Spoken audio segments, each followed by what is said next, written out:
Eu te amo porque te amo. Não precisas ser amante e nem sempre sabes sê-lo.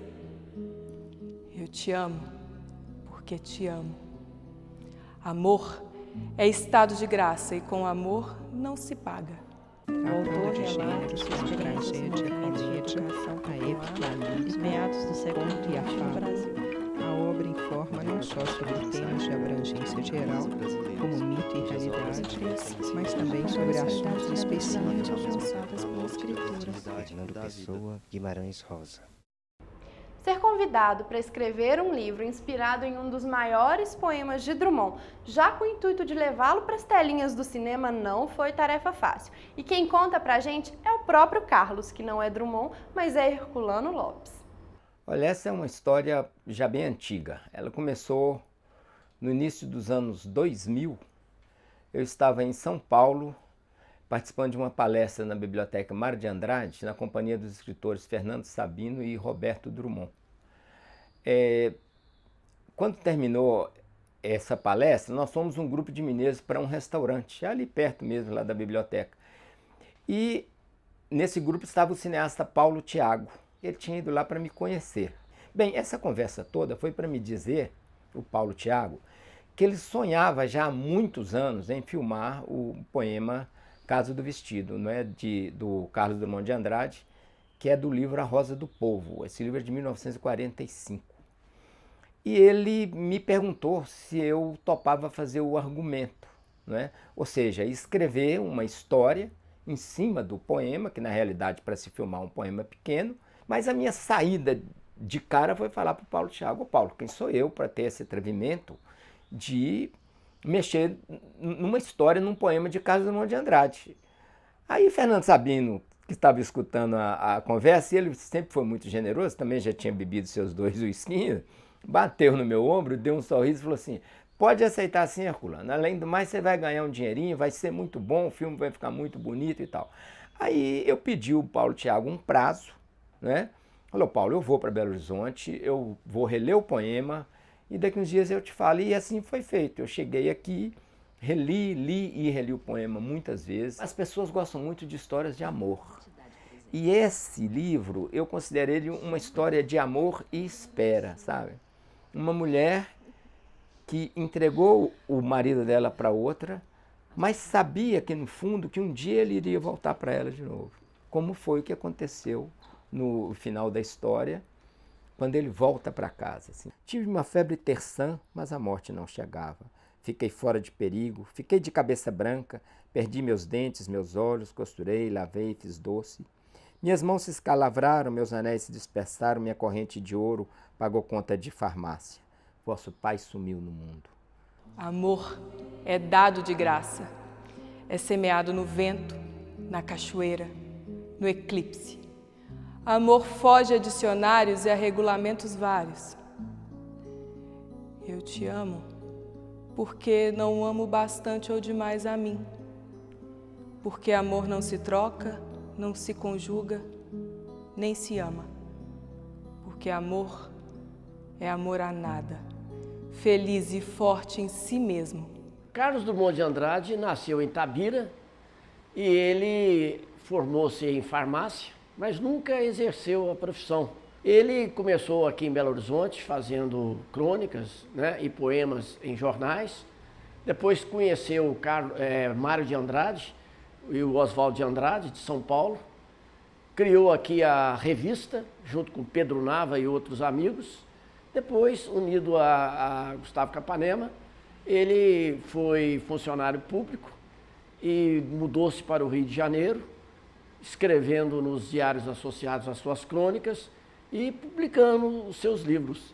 Interessante que o primeiro poema do primeiro livro, Alguma Poesia, se chama Poema de Sete Faces, e o Drummond escreveu exatamente 7 décadas. Ele tem poemas eróticos, ele tem poemas sobre a família, poemas sobre a cidade, né? Aliás, um dos belíssimos versos do Drummond é quando ele descobre num determinado poema: eu sou a cidade sou eu, a cidade sou eu, meu amor, né? Então ele é, como ele também dizia, o poeta do coração numeroso.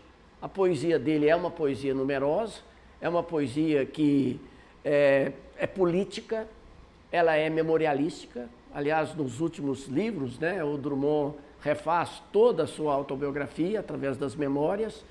É uma poesia dedicada a amigos, é uma poesia altamente social. Para mim, um dos melhores poemas do Drummond é O Caso do Vestido, que deu origem até um romance do Carlos Herculano Lopes e a um filme do Paulo Thiago. Porque a poesia do Drummond é uma poesia universal. Mesmo quando ele vai falar do indivíduo, daquilo que ele chamava de um eu todo retorcido, aquele eu gauche, aquele eu que ficava sempre esquivo, né?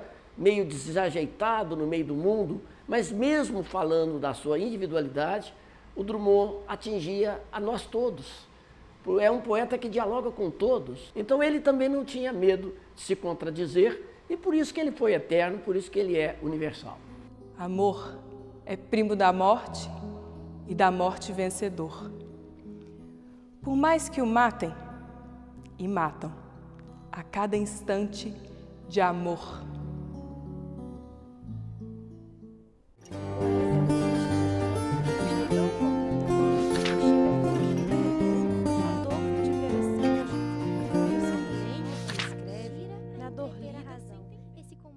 Mas O Amor Natural do Drummond é um livro que foi cercado de muita polêmica, sobretudo porque ele criava muita expectativa, uma vez que o Drummond andou publicando uns 4 poemas em revistas eróticas e isso despertou muita atenção e a expectativa das pessoas que queriam ver o livro imediatamente. O próprio Drummond, numa entrevista uma vez, disse que nem sabia se iria publicar o livro e acabou, de fato, não publicando, né? O livro surgiu, foi publicado depois da morte dele, né? Então eu acho que o livro tem esse aspecto de ser, eu diria até, vociferante, né? Quer dizer, não é um livro comum. Embora o amor natural, o amor seja algo natural e o Drummond queira exatamente passar essa mensagem, mas é um livro que impacta muito, né? Porque ele é um livro diferente de tudo aquilo que Drummond tinha feito em termos de amor e de erotismo, porque a obra do Drummond está toda ela permeada de erotismo, né? Nós temos uma polêmica, né? Porque existem estudos e existem debates que eu já pude presenciar de pessoas que discutem se O Amor Natural é um livro pornográfico ou erótico, né? E eu te confesso que as opiniões se dividem muito nesse aspecto, né? E uma das coisas, inclusive, que alimenta muito essa questão é a própria hesitação do poeta em publicar o livro. Mas a proposta dele era uma proposta, assim, de naturalizar o amor, porque o amor é, sobretudo, uma coisa natural, né? A carne é triste depois da filação. A carne é triste depois da filação. Depois dos 69, a carne é triste. É areia o prazer? Não há mais nada após esse tremor? Só esperar outra convulsão, outro prazer tão fundo na aparência, mas tão raso na eletricidade do minuto? Já se dilui o orgasmo na lembrança e gosma escorre lentamente de tua vida. Estou querendo, mas não sei porquê.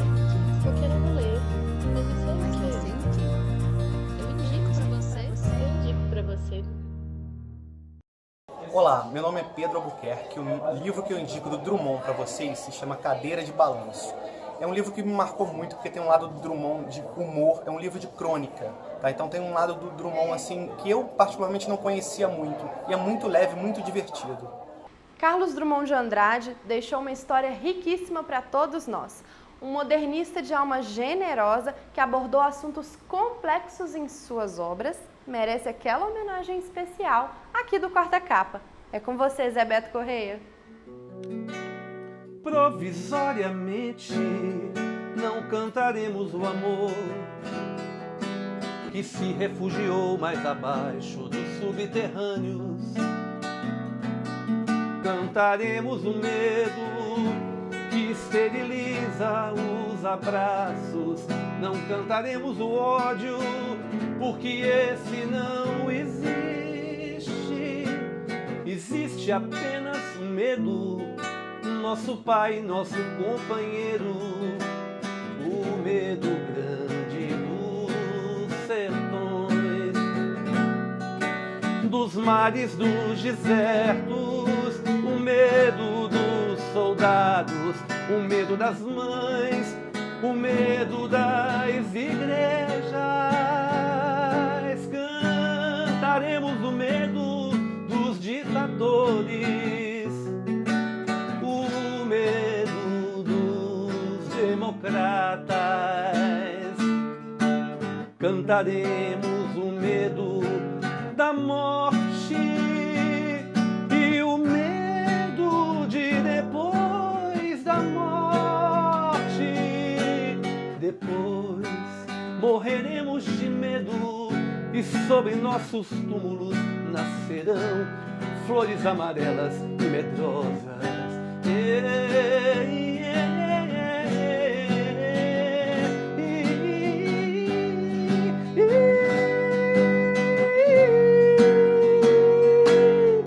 Existe apenas o medo, nosso pai, nosso companheiro, o medo grande dos sertões, dos mares, dos desertos, o medo dos soldados, o medo das mães, o medo das igrejas. Cantaremos o medo dos ditadores, o medo dos democratas. Cantaremos o medo da morte e o medo de depois da morte. Depois morreremos de medo e sobre nossos túmulos nascerão flores amarelas e medrosas.